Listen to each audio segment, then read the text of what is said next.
رب کریم نے ارشاد فرمایا الیوم اکملت لکم دینکم، آج میں نے تمہارے لیے تمہارا دین مکمل کر دیا ہے، مکمل ہو گیا دین، اس کے بعد کوئی اور دین نہیں آئے گا۔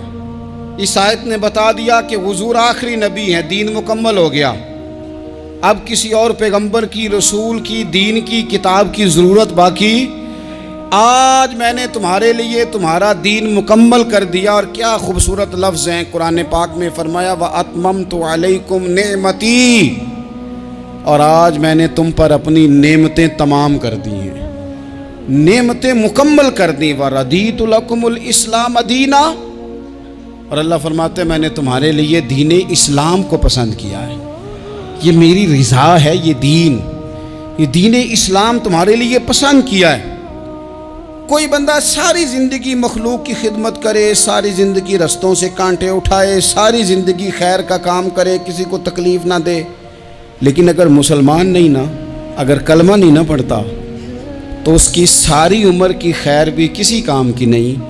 اس لیے کہ رب فرماتا ہے جڑ دین اسلام ہے، جڑ ہوگی تو پھر شاخیں قبول کی جائیں گی نا، تو اگر جڑ ہی سرے سے نہیں ہے تو خیر کرنے کا معنی۔ کچھ لوگ کفار کی، مشرکین کی تعریف کرتے ہیں کہ جناب بلے بلے اتنے ویلفیئر کام ہو رہے ہیں، تو یاد رکھو سب سے ضروری جڑ ہے۔ قرآن پاک میں رب تعالیٰ نے منافقین، مشرکین اور کفار کے اعمال کی بنیاد اس طرح کی بتائی ہے کہ جس طرح پتھر پر تھوڑی گرد پڑ جائے، ذرا ہوا کا جھونکا ہے یا بارش آئے تو پتھر صاف کا صاف ہو جاتا ہے۔ ان کے اعمال اس طرح کے ہیں۔ اس خیر کا کیا مطلب کہ جس خیر میں ایمان ہی شامل نہیں؟ جب تک بندہ مومن نہ ہو اس کا کوئی عمل بھی اللہ کی بارگاہ میں قابل قبول نہیں ہوتا۔ یہ آیت نازل ہو گئی، فرمایا دین مکمل ہو گیا۔ او میرے بھائیو، خدا را سوچو، کوئی شے مکمل نہیں دنیا میں، کوئی شے بھی۔ کروڑوں کا مکان بنا لو پھر بھی کوئی نہ کوئی نقص نکل ہی آتا ہے۔ کوئی دنیا میں شے مکمل ہے ہی نہیں۔ اگر کوئی شے مکمل ہے تو وہ مدینے والے رسول کا دین مکمل ہے۔ مکمل، جب ہم کہتے ہیں نا مکمل دین، تو لوگ سمجھتے ہیں تو شاید سادی سی بات ہے۔ یہ وہ والی بات ہے جو دنیا میں کہیں نہیں پائی جاتی۔ جب یہ آیت نازل ہوئی تھی نا، تو بخاری میں موجود ہے، ایک بہت بڑا یہودیوں کا عالم حضرت عمر فاروق رضی اللہ تعالیٰ عنہ سے کہنے لگا یہ جو تم پر آیت نازل ہوئی ہے نا کہ دین مکمل ہو گیا، یہ اگر ہم پر نازل ہوتی نا تو جس دن یہ آیت نازل ہوئی ہوتی ہم نے ہر سال اسی دن کو عید بنا لینا تھا کہ دین مکمل ہو گیا۔ الیوم اکملت لکم دینکم، دین مکمل ہو گیا، ہم تو عید بنا لیتے۔ تو حضرت عمر کہنے لگے ہم پر بھی بڑا فضل ہے، جس دن آیت نازل ہوئی تھی عرفہ کا دن بھی تھا اور جمعے کا دن بھی تھا، ایک نہیں دو عیدیں تھیں مسلمانوں کی، دو عیدیں تھیں مسلمانوں کی، دو۔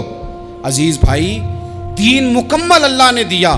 اور حضرت عبداللہ ابن عباس رضی اللہ تعالیٰ عنہ نے تو ایک مقام پہ اس کا ذکر بھی کر دیا۔ جب ان سے کسی یہودی نے کہا نا یہ آیت ہمیں ملتی تو ہم عید مناتے، تو فرمایا تم ایک مناتے نا، ہماری دو تھیں اس دن۔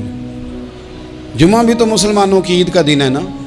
بہت سارے لوگ ہیں بیچارے جو کہتے ہیں اسلام میں عیدیں صرف دو ہیں، اور وہ بھی صرف پریشانی انہیں عید میلاد النبی والے دن ہوتی ہے، اس کی آگے پیچھے نہیں ہوتی۔ حالانکہ نبی پاک علیہ السلام نے کہا ہر جمعہ بھی عید ہے، خود حضور نے فرمایا، لیکن وہ اڑ جاتے ہیں کہ نہیں عیدیں صرف دو ہی ہیں۔ بھائی آپ یہ کہہ سکتے ہیں کہ اسلام کی معروف عیدیں دو ہیں، اپنے معنی اور مفہوم کے لحاظ سے جس کو یوم عید کہا جائے وہ عیدیں دو ہیں۔ تو نبی پاک صلی اللہ تعالیٰ علیہ وسلم نے میدان عرفات میں خطبہ دیا۔ یہ جو واعظ و نصیحت ہے نا، خطبہ، تقریر، یہ دنیا کر رہی ہے، کرتی رہے گی، کرتی چلی آئے گی، اور اس کو میرے نبی پاک علیہ السلام نے پسند فرمایا۔ خیر کی بات کرنے والے کو حضور نے دعا دی۔ محبوب فرمانے لگے اللہ جو میری حدیثیں یاد کر کے آگے پہنچائے اس کے چہرے کو تر و تازہ رکھنا۔ یہ ابلاغ دین بہت بڑی بات ہے اگر کوئی خلوص نیت سے کرے۔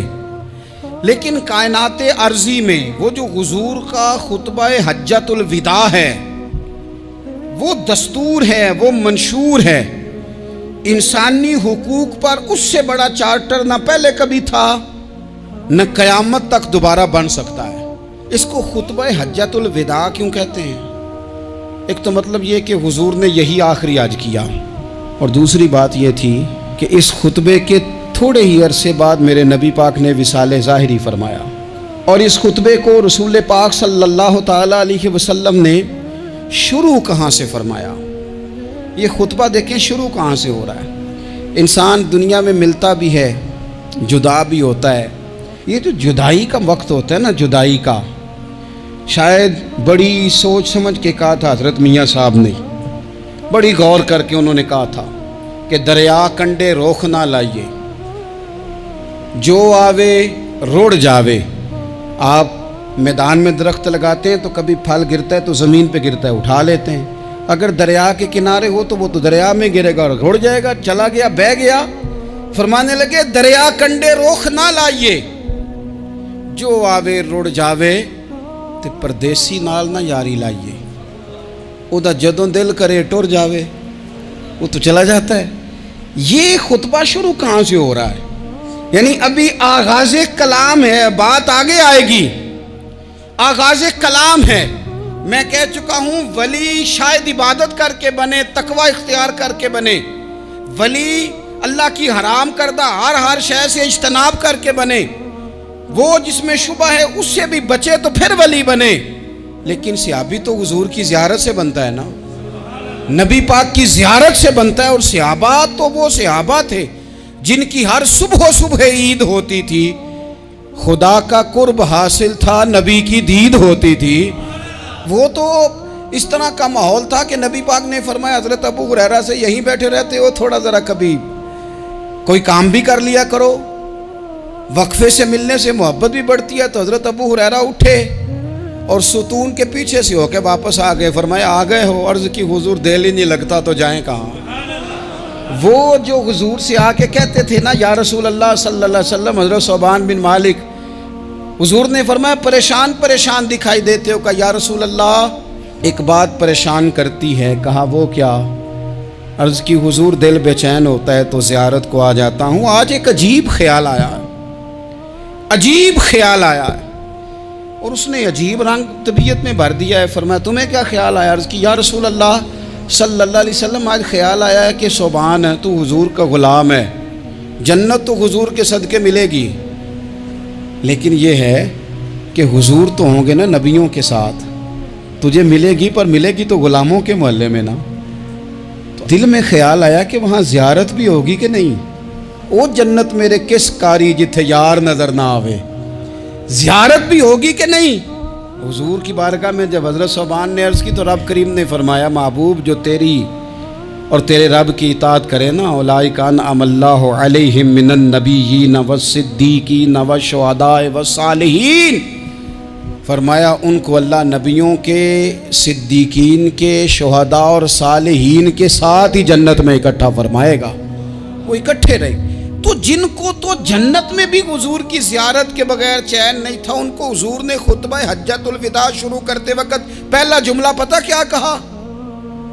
حضور اونٹنی پہ ہیں، احرام باندھا ہوا ہے، 1,40,000 کم و بیش غلام سامنے کھڑے، عرفات کا میدان۔ محبوب فرمانے لگے پہلا جملہ، جو درد والے تھے وہ تڑپ گئے، یہ سارے درد والے تھے لیکن کچھ زیادہ مزاج شناس تھے۔ محبوب نے پہلا جملہ کہا، حضور فرمانے لگے لوگوں جس طرح آج اکٹھے ہوئے ہیں شاید اس کے بعد دوبارہ ہم اکٹھے نہ ہوں۔ پہلا اعلان ہی کر دیا کہ یہ تمہارے ساتھ جو آج خطبہ ہے نا، اس میں اشارہ دے دیا کہ دوبارہ نہیں جمع ہوگے، اگلا حج نہیں کرنا، بس ختم ہوئی بات۔ یہ آخری پہلی بات ہی حضور نے یہ بیان کی۔ اب وہ اتنے دل نرم ہو گئے حضور کی بات سن کے، آنکھوں میں آنسو اس طرح آ گئے، طبیعت کا ملان اتنا بڑھ گیا کہ ہر ایک کا دل کشکول بن گیا، ہر طرف سے آہیں اور سسکیاں ہیں کہ حضور کے وہ جملے یوں صحابہ لے رہے تھے جب آپ سے کوئی کہہ دے کہ بھائی یہ وقت بس آخری ملاقات کا ہے، تو پھر انہوں نے وہ تو حضور کی ہر بات ہی توجہ سے سنتے تھے، پر یہاں جو انداز بن گیا وہ انوکھا بن گیا۔ فرمایا شاید دوبارہ ملاقات نہ ہو۔ پھر میرے کریم محبوب صلی اللہ تعالیٰ علیہ وسلم نے فرمایا جس طرح تمہارے لیے یہ شہر حرمت والا ہے، مکہ حرمت والا ہے نا، ایک نیکی کرو تو مکے میں 1,00,000 کا ثواب، حرم مکہ میں، ایک گناہ کرو تو